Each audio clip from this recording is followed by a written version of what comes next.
வணக்கம். நான் தமிழன்பன். தமிழ்நாட்டில் ஏப்ரல் 23ஆம் தேதி வாக்குப்பதிவு நிறைவடைந்து விட்டது. மே 4ஆம் தேதி வாக்கு எண்ணிக்கை நடைபெறும் என்று சொல்லப்பட்டிருக்கிறது.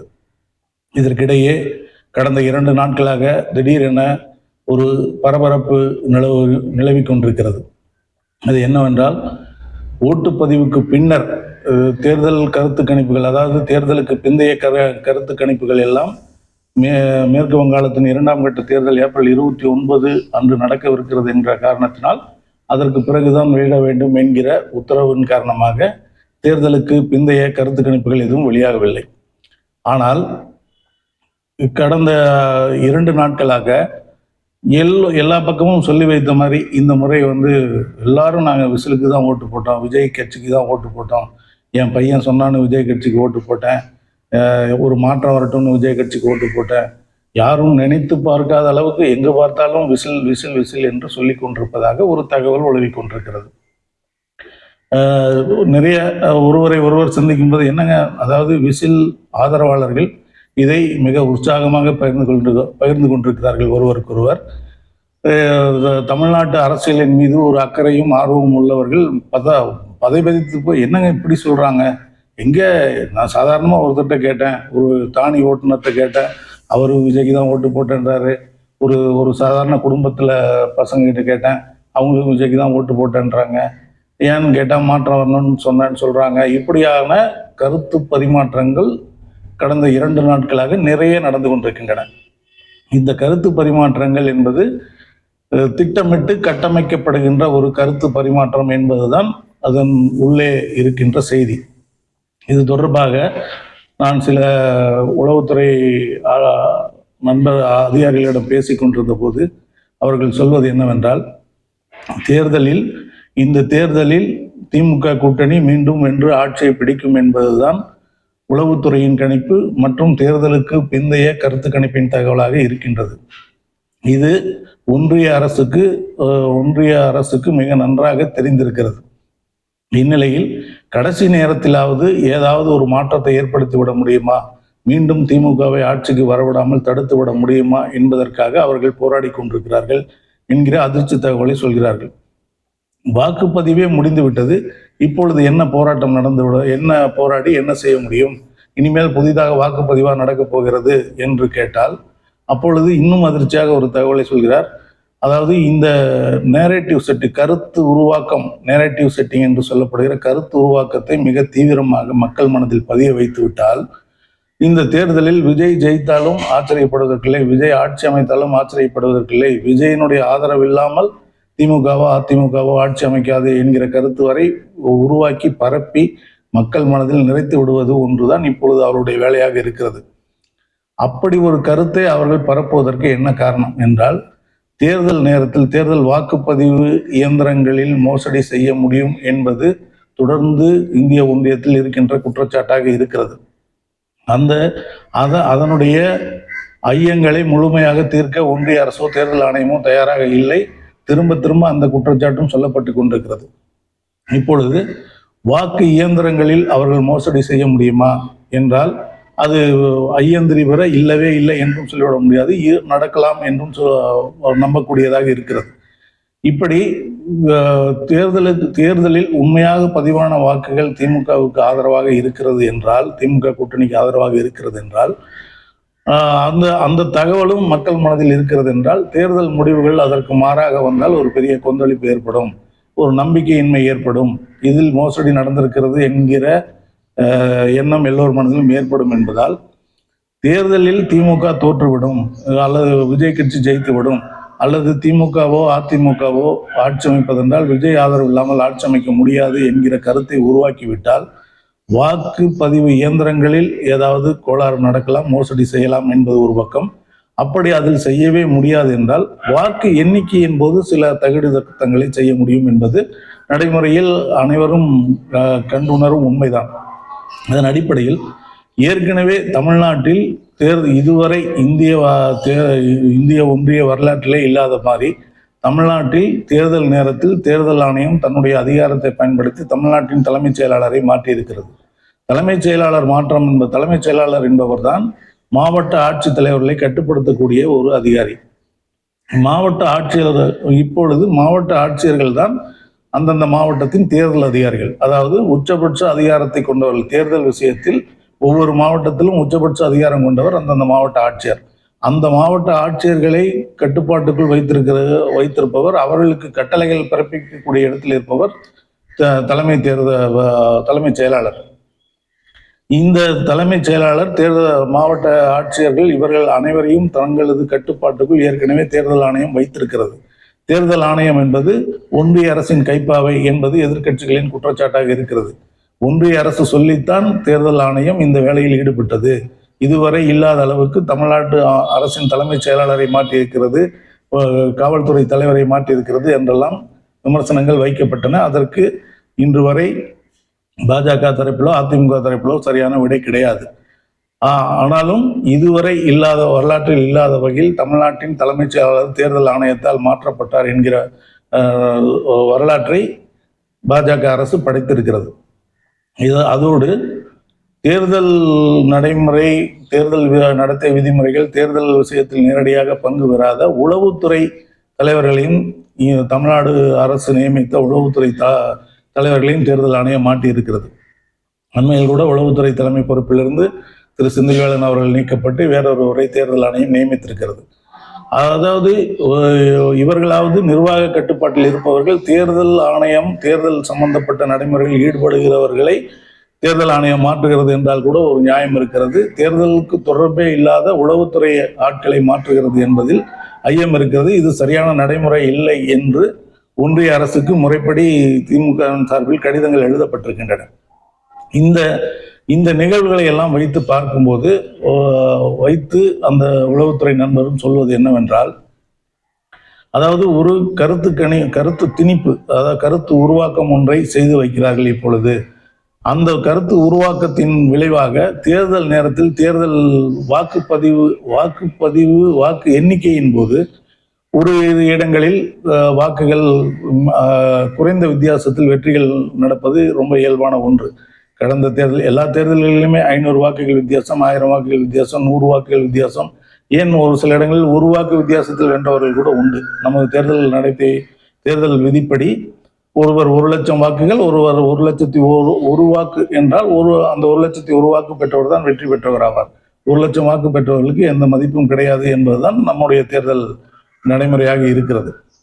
இப்படி இருக்கும்போது இந்த நேரத்தில் திடீரென அந்த 1,00,001 என்கிற இடத்தில் திமுக அதிமுக அல்லது திமுக விஜய் கட்சி அல்லது விஜய் கட்சி அதிமுக இப்படி யார் வந்தாலும் அந்த நேரத்தில் அந்த மாவட்ட தேர்தல் அதிகாரி தன்னுடைய செல்வாக்கை பயன்படுத்தி அதில் சில மாற்றங்களை செய்ய முடியும் என்பது தேர்தல் நடைமுறைகளில் ஈடுபடுபவர்கள் சொல்கிற தகவலாக இருக்கிறது. ஏனெனில் செல்லாத வாக்குகள் சிற்சில அந்த நேரத்தில் அந்த சூழல் சிற்சிலவற்றை மாற்றி அமைக்கக்கூடும். அதற்கு அந்த அதிகாரிகளுடைய அதிகாரமும் செல்வாக்கும் பயன்படும் என்பது தேர்தல் வாக்கு எண்ணிக்கையில் இருப்பவர்கள் முகவர்கள் சொல்ல கேட்டிருக்கிறேன். நான் நிறைய கேட்டிருக்கிறேன். நான் சில நேரங்களில் வாக்கு எண்ணிக்கையில் ஒரு வேட்பாளரின் முகவராக இருந்தபோது சில விஷயங்களை நேரிலேயே பார்த்திருக்கிறேன்.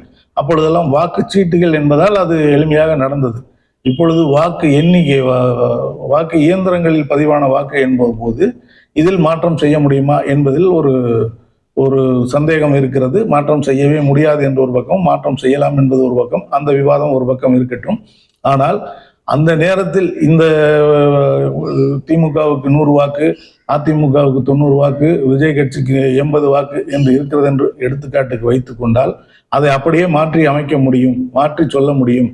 மாற்றி சொல்லிவிட்டு அவர்கள் அதுக்கு போராடுவதற்கு அது இல்லை, அப்படி இல்லை என்றால் திரும்பவும் என்ன வேண்டும் என்று ஒரு நடைமுறை தாமதத்தை ஏற்படுத்த முடியும். அந்த தாமதத்தின் மூலம் சில மாற்றங்களை உருவாக்க முடியும் என்பது சொல்லப்படுகிற ஒரு பெரிய ஐயத்துக்குரிய தகவலாக இருக்கிறது.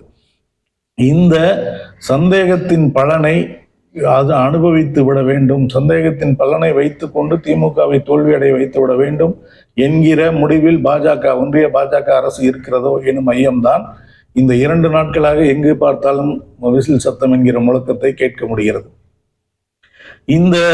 இவர்கள் தேர்தலே முடிந்து விட்டது. இப்பொழுது எல்லாரும் விசிலுக்கு தான் ஓட்டு போட்டாங்கன்ற ஒரு கருத்தை உருவாக்க காரணம் தேர்தல் வாக்கு எண்ணிக்கையில் ஒரு மோசடியை ஏற்படுத்திவிட முடியுமா என்கிற ஒன்றிய அரசின் திட்டமிடல் தான் இந்த கருத்து பரப்பல் தீவிரமாக பரவுவதற்கு காரணம் என்பது அரசியல் அறிந்தவர்களின், அரசியல் ஆய்வாளர்களின் கருத்தாக இருக்கிறது.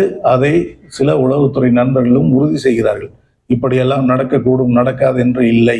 இப்படி நடப்பதற்கான சாத்தியக்கூறுகள் நிறைய இருக்கின்றன. ஒருவேளை ஒன்றிய பாஜக அரசு இப்பொழுது நமக்கு தேர்தலுக்கு பிந்தைய கருத்து கணிப்பு என்னவென்று தெரியாது. தேர்தலில் வாக்கு செலுத்திவிட்டு வருகிறவர்களை உங்களுக்கு தெரியாமலேயே ஒன்றிய அரசின் உளவு பிரிவு அதிகாரிகளும் மாநில அரசின் உளவு பிரிவு அதிகாரிகளும் சாதாரணமாக பேச்சு கொடுத்து உங்களிடமிருந்து எந்த கட்சிக்கு வாக்கு போட்டீர்கள் என்கிற கருத்துக்களை வாங்கி கொண்டு ஒரு அறிக்கையை தயார் செய்வார்கள். அந்த அறிக்கை உங்களுக்கும் எனக்கும் தெரியாமல் இருக்கலாம். ஆனால் உளவுத்துறைக்கு ஒன்றிய அரசின் ஆட்சி பொறுப்பில் இருப்பவர்களுக்கும் இப்பொழுது மாநில அரசின் ஆட்சி பொறுப்பில் இருப்பவர்களுக்கும் கண்டிப்பாக தெரிந்திருக்கும். அதே போல் முன்னாள் முதலமைச்சர் எடப்பாடி பழனிசாமி அவர்கள் போன்றோருக்கும் இது தெரிந்திருக்க வாய்ப்பு இருக்கிறது.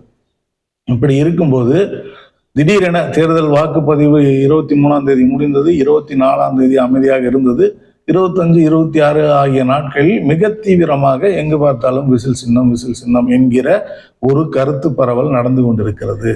இந்த கருத்து பரவல் அல்ல, கருத்து திணிப்பு, கருத்து உருவாக்கம், நேரேட்டிவ் செட்டிங் என்று சொல்லப்படுகிற ஒரு போக்கு. இது சாதாரணமாக இயல்பாக நடக்கவில்லை. இது திட்டமிட்டு உருவாக்கப்படுகிறது. இந்த திட்டமிட்டு உருவாக்கப்பட்டு மக்கள் மனதில் ஒரு கருத்தை ஆழ பதிய வைத்து விட்டு அதன் பிறகு அதை நோக்கின முடிவுக்கு தேர்தல் வாக்குப்பதிவு அன்று அதை நோக்கின முடிவை செயல்படுத்த சதி செய்கிறார்களோ என்கிற எண்ணம், அச்சம் உண்மையான சமூக அக்கறை உள்ள பலரிடம் இருக்கிறது. இப்படியெல்லாம் நடக்குமா, இப்படியெல்லாம் செய்துவிட முடியுமா என்று நாம் அதிகார மட்டத்தில் உள்ளவர்களிடம் பேசும்போது அப்படி நடக்காது என்று சொல்வதற்கில்லை, நடப்பதற்கு நிறைய வாய்ப்புகள் இருக்கின்றன என்று சொல்லி அந்த அச்சத்திற்கு மேலும் பலமூட்டுகிறார்கள். இப்பொழுது நமக்கு தெரிந்து இந்த கருத்தை திட்டமிட்டு உருவாக்கி அதாவது விஜய் விரும்பியோ விரும்பாமலோ விஜயை ஆளும் ஒன்றிய அரசு பயன்படுத்தி கொண்டே இருக்கிறது. விஜய் என்னுடைய அரசியல் எதிரி திமுக, கொள்கை எதிரி பாஜக என்று அறிவித்தாலும் கூட தமிழ்நாட்டில் திமுகவை எதிர்ப்பதற்கு வலிமையான சக்தியாக அதிமுக இல்லை என்பது வெகுமக்களின் கருத்து. ஏன் அதிமுகவினர் கருத்தாகவே மாறிவிட்டது. அவர்களும் பலர் இந்த முறை நான் விஜய்க்கு ஓட்டு போட்டேன் என்று சொல்ல கேட்க முடிகிறது. அப்படி இருக்கும்போது இதை தனக்கு சாதகமாக பயன்படுத்தி கொண்டு திமுகவை விஜய் தோற்கடித்து விடுவார், திமுகவை விஜய் வென்று விடுவார், ஆட்சி அமைக்கிற அளவுக்கு விஜய் வாக்கு பெற்றிருக்கிறார் என்கிற கருத்தை திரும்ப திரும்ப சொல்லும்போது நாளைக்கு ஒரு மிக குறைந்த வித்தியாசங்களில் திமுகவை தோல்வியடைய செய்ய வைக்கும் ஒரு அதீத முயற்சி எடுக்கப்படுகிறதோ என்கிற ஐயத்தை ஏற்படுத்துகிறது. அதாவது அரசியல் அறிவு, பல தேர்தல்களில் பங்கு பெற்றவர்கள், பத்திரிகையாளர்கள், சமுதாய அக்கறை உள்ளவர்கள், இப்படி எல்லோரிடம் யாரிடம் பேசினாலும் தேர்தலுக்கு முந்தைய வரை, தேர்தல் வாக்குப்பதிவு வரை தமிழ்நாட்டில் விஜயினுடைய தாக்கம் பெரிய அளவில் இருக்க வாய்ப்பே இல்லை என்று சொல்லப்பட்டது. தேர்தல் அன்றே திடீரென வாக்குப்பதிவு அதிகரித்து விட்டது. அது விஜய்க்கான பலம் என்கிற ஒரு கருத்து பரவல் வேகமாக தேர்தல் நடந்து கொண்டிருக்கும் போதே மதியத்திலேயே அந்த கருத்து வேகமாக பரவ தொடங்கியது. வாக்குப்பதிவு சதவீதம் முன் எப்போதை காட்டிலும் மிக அதிகமாகிவிட்டது. இது விஜயினுடைய அலை, விஜய்க்கான வாக்கு, விஜய் வெற்றி பெறுவதற்கான அறிகுறி என்ற கருத்து பரப்பப்பட்டது. உடனடியாக விழித்து கொண்ட எதிர்க்கட்சிகளும் மற்ற சமூக ஆர்வலர்களும் புள்ளி விவரங்களோடு பேசி வாக்குப்பதிவு சதவீதம் தான் அதிகரித்திருக்கிறதே ஒழிய வாக்குப்பதிவு எண்ணிக்கை என்பது அதிகரிக்கவில்லை. வழக்கமாக ஒவ்வொரு தேர்தலுக்கும், முந்தைய தேர்தலுக்கும் அடுத்த தேர்தலுக்கும் இடையில் 30 லட்சம் 40 லட்சம் வாக்குகள் அதிகரிக்கக்கூடும். இந்த முறை 26 லட்சம் வாக்குகள் தான் அதிகரிக்கின்றன என்கிற புள்ளி விவரத்தோடு எல்லாவற்றையும் சொல்லிவிட்டன. இப்பொழுது அந்த கருத்து அடிபட்டு போய்விட்டது, முற்றாக அடிபட்டு. அதாவது வாக்குப்பதிவு சதவீதம் அதிகரித்து விட்டது, இது ஆளுங்கட்சிக்கு எதிரான அலை, விஜய்க்கு ஆதரவான அலை என்கிற அந்த கருத்து முற்றிலும் ஒரே நாளில் அடித்து உடைக்கப்பட்டது. அந்த கருத்து உடைபட்டவுடன் இந்த கருத்து பரவுகிறது. இந்த கருத்து பரவுவதோடு நிற்காமல், அதாவது திமுக எங்கு பார்த்தாலும் விசில் சின்னத்துக்கு ஓட்டு போட்டேன் என்று சொல்கிறார்கள், விஜய் வென்று விடுவாரோ என்கிற ஒரு ஐயத்தை மக்கள் மனதில் ஏற்படுத்துவதோடு நின்று விடாமல் இன்னும் ஒருபடி கூடுதலாக போய் அப்பொழுதே ராகுல் காந்தி சொன்னார், திமுகவை நம்பி போவதை விட விஜயை நம்பி போடால் நமக்கு வெற்றி நிச்சயம் என்று சொன்னார். இப்பொழுது நாம் ஏமாந்து விட்டோம் என்று காங்கிரஸ்காரர்கள் புலம்புகிறார்கள் என்கிற கருத்தெல்லாம் உருவாக்க ஆரம்பித்து விட்டார்கள். இந்த கருத்துகள் எல்லாமே, அதாவது தேர்தலுக்கு பிறகு இவர் ஜெயிப்பார் இவர் தோற்பார் என்கிற கருத்து சொன்னால் கூட பரவாயில்லை, அதற்குள் அந்த வாக்கு எண்ணிக்கைக்குள் சில நாட்களே இருக்கின்ற இந்த நேரத்தில் இப்படி ஒரு கருத்துக்களை திட்டமிட்டு உருவாக்கி, அதாவது விஜய் வெல்லப் போகிறார், விஜய் நம்பிக்கைக்குரியவர், விஜய் திமுகவை எதிர்க்கக்கூடிய சக்தி உள்ளவர் என்கிற கருத்தை திட்டமிட்டு பரப்பி ஆழ பதித்து விட்டால் வாக்கு எண்ணிக்கையின் போது அதை மோசடியாக நடைமுறைப்படுத்தி விடலாம் என்கிற எண்ணத்தை ஒன்றிய பாஜக அரசு கொண்டிருக்கிறது. அதன் வெளிப்பாடுதான் இந்த வேகமான கருத்து திணிப்பு என்று சொல்லப்படுகிறது. இந்த தகவல் மிகவும் அச்சமூட்டக்கூடிய தகவலாக இருக்கிறது. எல்லோரும் விழிப்புடன் இருந்து சமுதாய அக்கறையுடையோர், நாட்டின் மீது நாட்டுப்பற்று உடையோர், தேர்தல் நடவடிக்கைகள் நம்பிக்கையுடையோர், ஜனநாயகத்தின் மீதான நம்பிக்கையுடையோர் அனைவரும் மிகவும் விழிப்புடன் இருக்க வேண்டிய காலகட்டம் இது. எங்கு பார்த்தாலும் விசில் என்பது திட்டமிட்ட கருத்து திணிப்பு, கருத்து உருவாக்கம், நேரேட்டிவ் செட்டிங் அதுதானே தவிர அதில் கிஞ்சிற்றும் உண்மை இல்லை என்பதுதான் அந்த கருத்து கணிப்புகள் நடத்துபவர்கள் பல தேர்தல்களில் பங்கு பெற்ற அனுபவஸ்தர்களின் கருத்தாக இருக்கிறது. இந்த இரண்டு கருத்துகளுக்கும் விஜய் சொன்ன மாதிரி 2 பேருக்கு தான் போட்டியே என்பது போல் இந்த பல தேர்தலில் பங்கு பெற்ற அனுபவம் கொண்டோரின் கருத்துக்கும் திட்டமிட்டு உருவாக்கப்படும் மோசடியான கருத்து திணிப்புக்கும் இடையே தான் இப்ப கடும் போட்டி நடக்கிறது. இதற்கான விடை என்ன என்பது மே 4ஆம் தேதி தான் தெரியும். ஆனால் இப்படி ஒரு கருத்து திணிப்பும் கருத்து உருவாக்கமும் நெரேட்டிவ் செட்டிங்கும் நடப்பது என்பது ஜனநாயகத்தை குழி தோண்டி புதைக்கக்கூடிய ஒரு செயல். அனைவரும் விழிப்புடன் இருந்து இதை கடந்தாக வேண்டும் என்பதுதான் என்னுடைய கருத்து. நன்றி, வணக்கம்.